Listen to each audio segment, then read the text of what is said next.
Félix Tshisekedi, il est déjà fin de son mandat en 2028, mais actuellement, il est en train de parler sur son troisième mandat, s'il y a une possibilité ou s'il doit renouveler ou bien revoir la Constitution, en fait. Est-ce que je voulais savoir un peu par rapport à ça, votre position par rapport à la RDC, comment vous voyez la RDC et son positionnement avec la Russie, avec les États-Unis, donc tout ce qui englobe aussi les panafricanismes en RDC, je vois que c'est un truc qui commence à disparaître depuis, donc actuellement, je sais pas, qu'est-ce que vous pensez de la RDC en général et en profondeur? Merci. Si Félix Tshisekedi était un président avec de la vision, moi-même j'allais le soutenir. Sauf que de ce que je vois de lui, je vois quelqu'un, comme je dis toujours, hein, je vois quelqu'un qui prend du poids pendant que les Congolais ont des problèmes. Je vois quelqu'un qui aime voyager, quelqu'un qui, voilà, il vit bien.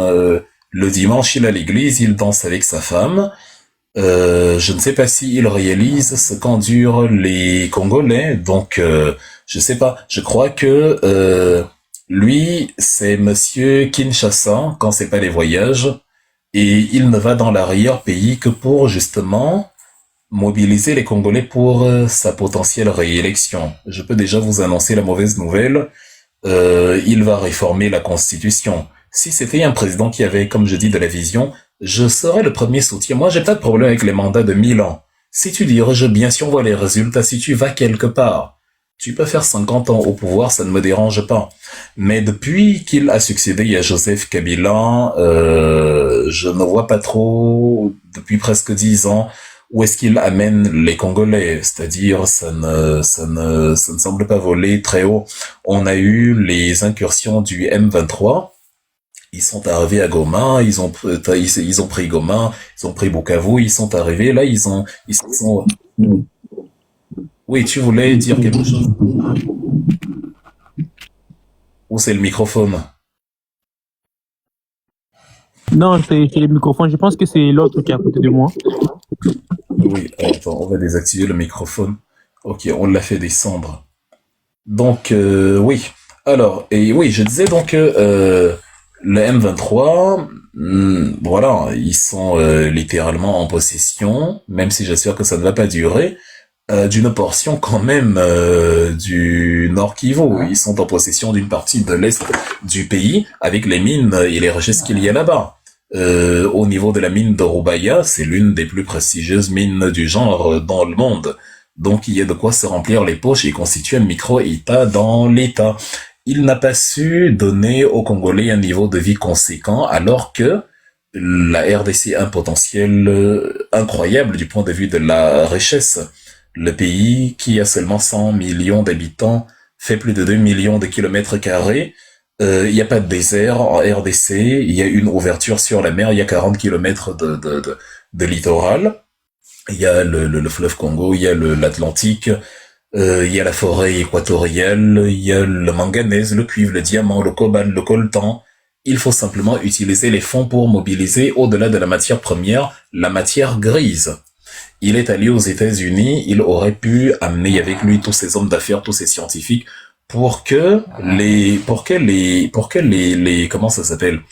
Pour que les Congolais puissent, les scientifiques, les génies, puissent être intégrés dans les projets, je sais pas, du MIT, de la Silicon Valley, un peu comme le font les Chinois, les Indiens, les Iraniens même, afin que ils puissent, une fois de retour au pays, avoir la capacité de manière endogène et autonome d'extraire, de raffiner, de transformer, justement, toutes ces matières premières que je viens de citer.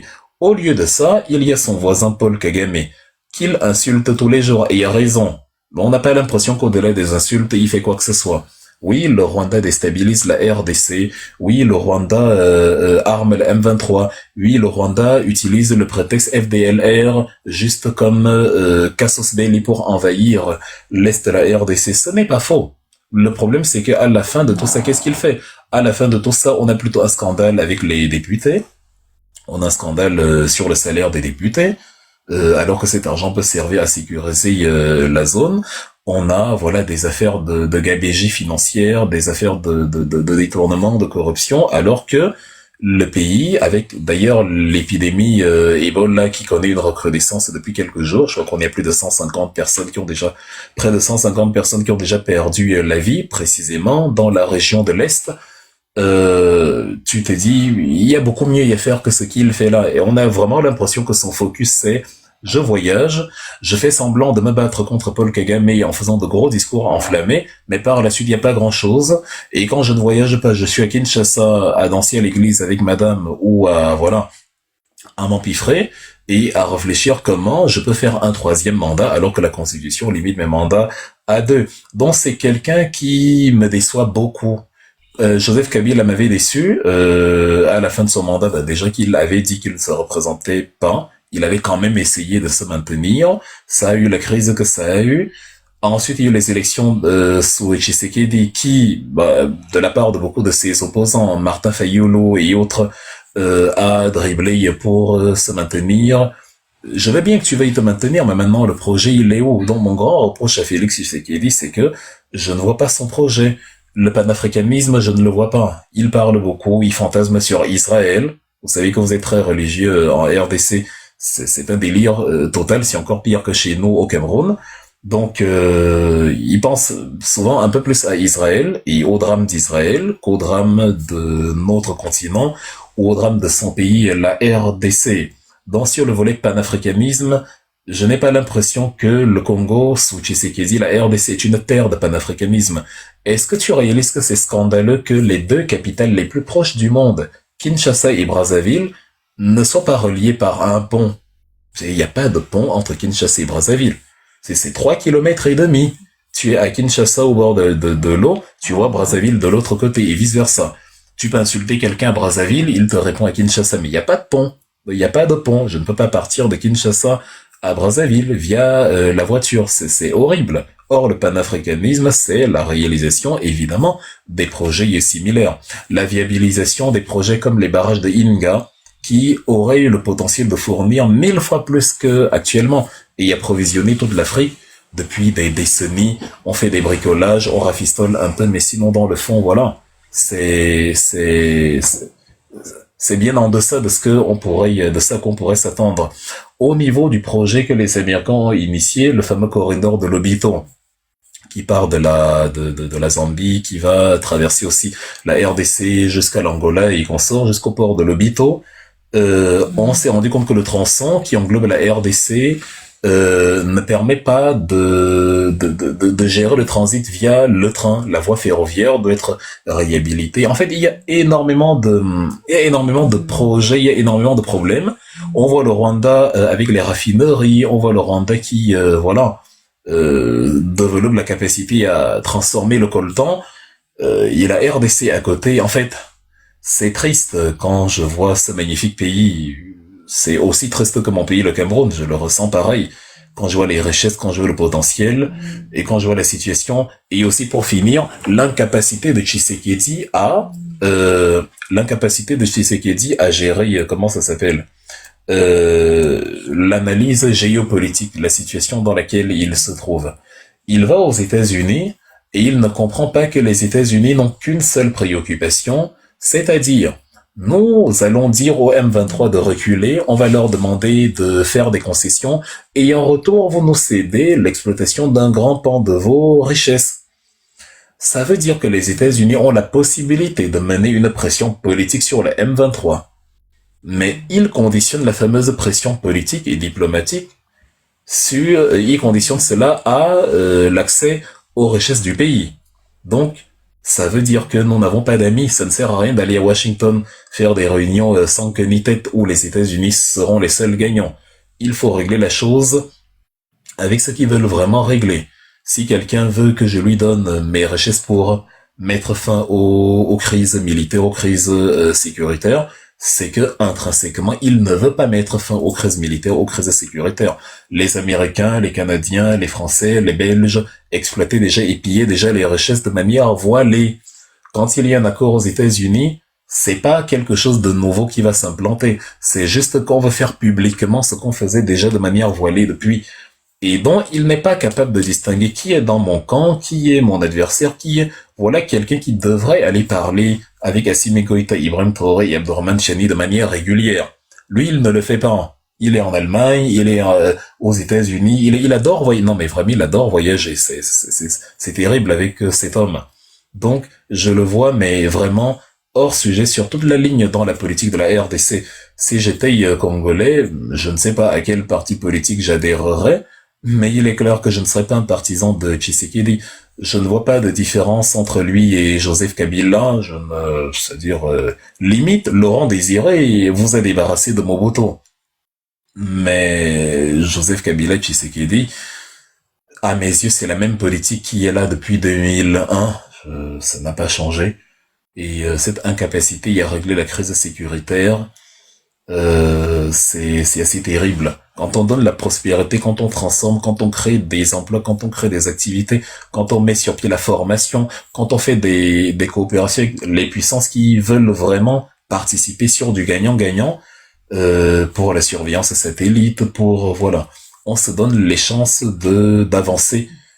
Dans l'AS, on voit bien il y a la crise sécuritaire, oui, mais les dirigeants ont un cap, ça se voit, et c'est pour ça que tout le monde est encore derrière eux. Limite les oppositions, c'est vrai qu'on restreint les partis, c'est vrai que, mais limite de toute façon, on sent que la grande majorité soutient les dirigeants. En RDC, on n'a pas du tout l'impression que la grande majorité soutient Tshisekedi. On a plutôt un président qui a face à lui tous ses opposants. Il va évidemment réussir à corrompre au moins la moitié d'entre eux d'ici quelques mois pour qu'ils acceptent de se ranger derrière sa réforme constitutionnelle. Vous entendrez bientôt des retournements de veste incroyables. C'est rien de nouveau sous le soleil en Afrique. Mais voilà, ce que j'aurais aimé de lui, c'est que vraiment il fasse ce que font les dirigeants de l'AS, s'allier avec les puissances, peu importe, dont il voit qu'il y a du sérieux, et que c'est vraiment des pays avec lesquels on peut vraiment aller sur de l'équilibre. Je veux de la surveillance satellite, je veux de l'armement, je veux de la formation, je veux augmenter mes possibilités de contrôler mes frontières et de juguler les invasions Rwando M23. Je veux de la formation technologique pour les richesses, pour transformer mes richesses. Je veux, voilà. Et avec le reste de l'argent disponible entre ses mains, faire des écoles, des instituts agricoles, des trucs qui créent vraiment de l'emploi, qui donnent de la nourriture, qui permettent aux gens de ne plus être facilement manipulables et achetables par des groupes comme le M23 ou énormément de groupes qu'on a là dans ces régions-là. Il y a au moins 200 ou 300 petits groupes différents où on ne sait même plus exactement qui fait quoi, qui veut quoi. Mais le terreau fertile de ça, c'est le dénuement. Les jeunes enfants n'ont rien, ils sont facilement instrumentalisés. On leur promet 2-3 choses. Ils rejoignent les rangs des combattants et voilà, ils se mettent à participer parfois malgré eux au climat d'insécurité qu'il y a là-bas. Tshisekedi aurait dû perdre du poids. Désolé de faire une telle fixation sur son physique, mais c'est une métaphore pour montrer que dans un pays comme la RDC, tu ne peux pas prendre du poids. Ça veut dire que tu ne travailles pas. C'est un pays tellement, les dossiers sont tellement compliqués à gérer, c'est tellement costaud que tu ne peux pas être bien dans ton corps comme on voit Tshisekedi. Il aurait dû vieillir d'au moins 20 ans, il aurait dû maigrir, ses cheveux, il aurait dû se liquer. On aurait dû voir, il aurait dû avoir des joues creusées. On aurait dû voir que, ah ouais, c'est pas facile à diriger le Congo. Mais quand on le voit, et en plus il a envie de rempiler pour un 3e mandat, non, on voit quelqu'un qui se sent très à l'aise. Ça tourne en rond, il semble bien aimer ça. Franchement, ce n'est pas du tout un président dont j'aime la politique. Absolument pas, vraiment pas. Je ne sais pas pour toi, je sais pas de quel bord tu es, mais ouais, je pas du tout. En tout cas, en vous entendant parler, apparemment, vous êtes tellement déçu, que plus que même les Congolais eux-mêmes. Ouais, je suis totalement déçu. En tant qu'Africain, il travaille pas bien. Je ne peux pas lui trouver de points positifs, vraiment pas. En tout cas, bon. Voilà, ça sera ma dernière question s'il y a une possibilité, c'est en vous entendant parler, c'est-à-dire que il y a cette forme-là de démocratie en République démocratique du Congo. Et moi, personnellement, depuis que je suis né, je pense que ça ne marche pas. Est-ce qu'il faut que la RDC ou bien le peuple congolais se réveille comme c'est de l'AS ou bien il faut toujours continuer avec le mot de la démocratie en sachant que même les opposants de la RDC ils sont tous corrompus. C'est-à-dire qu'actuellement, on n'a aucun opposant qui peut se tenir tête face à Tshisekedi. On avait un jeune frère qui s'appelait Constant Moutamba. Ils ont fait le tout pour qu'il puisse être emprisonné, qu'il puisse participer dans leur système d'emprisonnement. Et puis, actuellement, on n'entend même plus parler de lui. Je sais pas Oui, Constant Mutamba, il est en prison, non? Ou alors? exactement, parce qu'ils l'ont emprisonné exactement. Oui, c'est ce que j'expliquais un peu. C'est dès qu'il y a un opposant qui devient sérieux, on va fabriquer une affaire de corruption. Je ne dis pas qu'ils sont parfaits, mais voilà. De toute façon, Tshisekedi ne devrait plus se représenter. Bon, il le fera parce qu'on est en Afrique et parce que, comme j'ai dit, il aime le pouvoir. C'est un peu triste, en fait, parce que quand on pense que c'est le pays de Lumumba, c'est vraiment, voilà, on est un peu dans la continuité des gens qui avaient un tant soit peu de la vision. Je sais pas, peut-être que même un Moïse Katumbi, le gouverneur du Katanga, aurait eu de meilleurs résultats. Peut-être qu'un Martin Fayulu, qui est un technocrate, aurait eu de meilleurs résultats. Peut-être que pour le cas Constant Mutamba, ça aurait pu donner quelque chose. Mais Tshisekedi, bah, ils ont fini par former un clan. À la mort de son père, au départ, il ne voulait pas, il voulait rester en Belgique. Il a plus ou moins fui la compétition. On l'a carrément, c'est-à-dire sa famille politique l'a carrément obligé à revenir. On a fait de lui le candidat et il a pris le pouvoir après Joseph Kabila. Mais c'est peut-être ce qu'on obtient quand on donne le pouvoir à celui qui ne le voulait pas. C'est-à-dire, il n'est pas dans sa tête, il se disait que c'est dur de diriger. Il avait raison. Mais quand il est arrivé, il s'est rendu compte que, ah tiens, il y a aussi le tapis rouge et les voyages en avion, donc c'est intéressant. Et c'est un peu une trahison envers Lumumba, parce que quand Lumumba arrive au pouvoir, c'est rapide en 1960.